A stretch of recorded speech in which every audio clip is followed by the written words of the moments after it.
Hello, good morning. And now we are on our seventh and eighth week.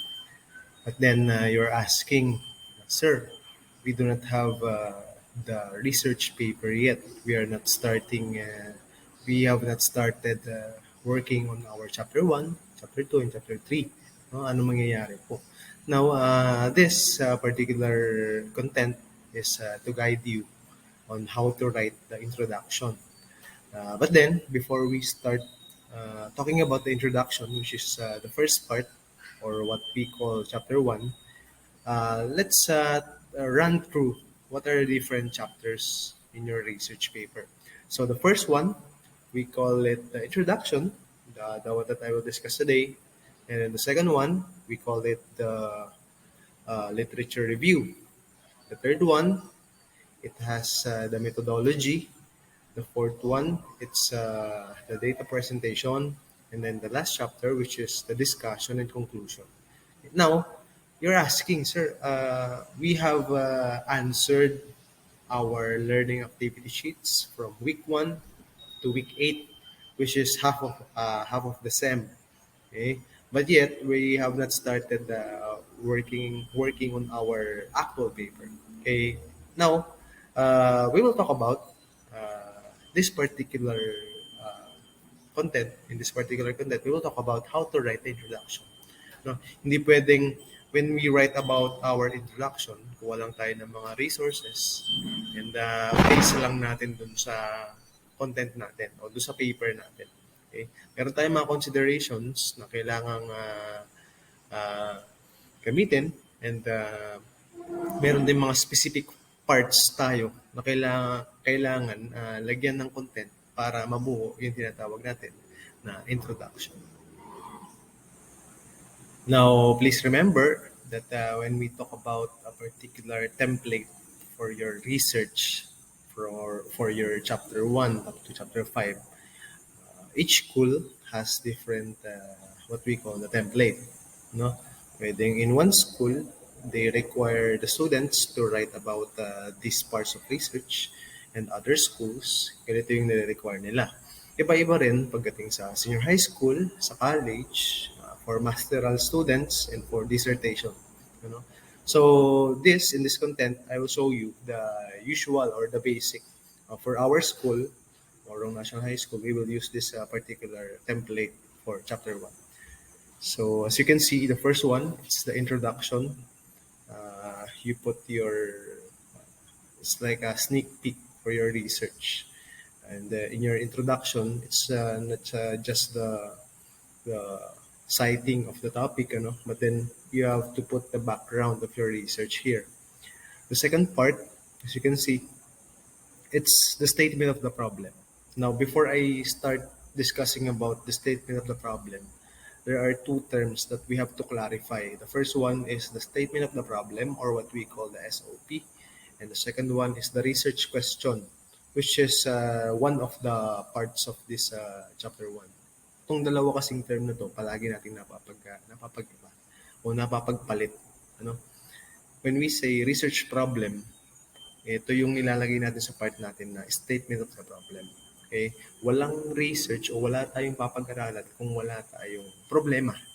So you go into a specific group and you observe and you identify these problems na papag-aralan natin at gagawin nating statement ngayon para ilagay sa chapter 1 natin. Now, in writing your statement of the problem or in stating your problem, it has to have this backup or the proof. So you need literature para back upan tong statement of the problem natin. The second one, it's the purpose. Okay, you put the aims, the goal of your research, kung bakit mo siya binuo dito sa part na ito. No? And it is also composed of paragraph. Yung paragraph natin, tandaan, most likely, ang pinaka-konti niya is 3 sentences. So it's 3 to 8 sentences per paragraph. We have to remember that.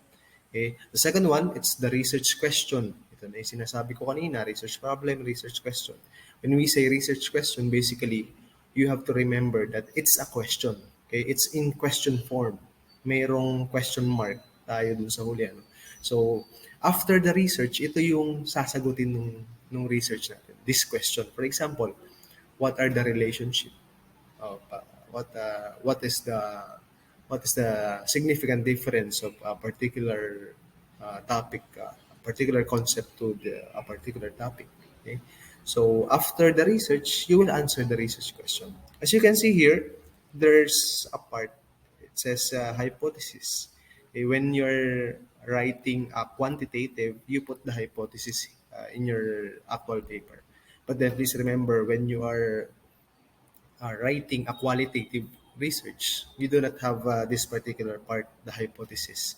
You cannot hypothesize in qualitative research kasi nga, when we say qualitative, it's exploratory. And then the next part, it's called the significance of the study. Okay. Saan ba importante itong study na to? You cite different stakeholders na makikinabang dito sa ating research, ano? Isa-isahin mo to and you explain kung ano yung importance nitong research na to sa bawat stakeholder na isa-cite natin. Okay? The next one, it's the definition of terms. When we say definition of terms, you define kasi there are concepts na medyo jargon o ibig sabihin hindi kaagad maintindihan ng ating mga mamabasa. So this part is for clarification, ano. When you have the operational definition of a particular concept, you have to put it in your definition of terms para malinaw na ito yung ibig sabihin mo dun sa research. Okay, the last part, it's the assumption, limitation, and delimitation. Okay, in some parts, it's a different subheading or topic dun sa ating introduction, ano? Pero yung iba naman pinapagsama-sama ito. When we say assumption, ano yung ina-assume natin, okay? Karaniwan tong assumption na to kapag naging based sa theory yung research natin. When it's theoretical based, meron tayong mga assumptions. Now, the limitations and delimitations, palagi natin itong ilalagay kasi we are not conducting a perfect research. Merong mga butas ito, mga loopholes na kailangan nating state para pag dinefend natin yung research natin. Meron tayong pruweba na nilagay natin yung mga limitations and delimitations nito para inform din yung at aware yung mga researcher, ano? Kapag kasi nag-research tayo sa chapter 1 pa lang, kailangan na malinaw na yun, ano? At nababasa na ng mga researcher. Kasi research, it's for some, it's passion already. Pag sinabi natin research, talagang umahanap sila ng mga findings and hindi uunlad ang isang konsepto, hindi mapapalawig o mapapalalim yung pag-discuss dun sa konsepto kung walang magre-research. So, magiging chain reaction ito, no? Once you have done your research, titignan nyo ng ibang researcher at yun yung mag-inspire sa kanila para gumawa ng ibang research. So, this is our condensed information for our introduction. Ito yung mga contents natin. And for our class, I will send a template where you can check the format, the actual format, and the technicalities included naman doon sa template na i-send ko. So that's it. And I hope this particular content helps you in writing your introduction. And keep up.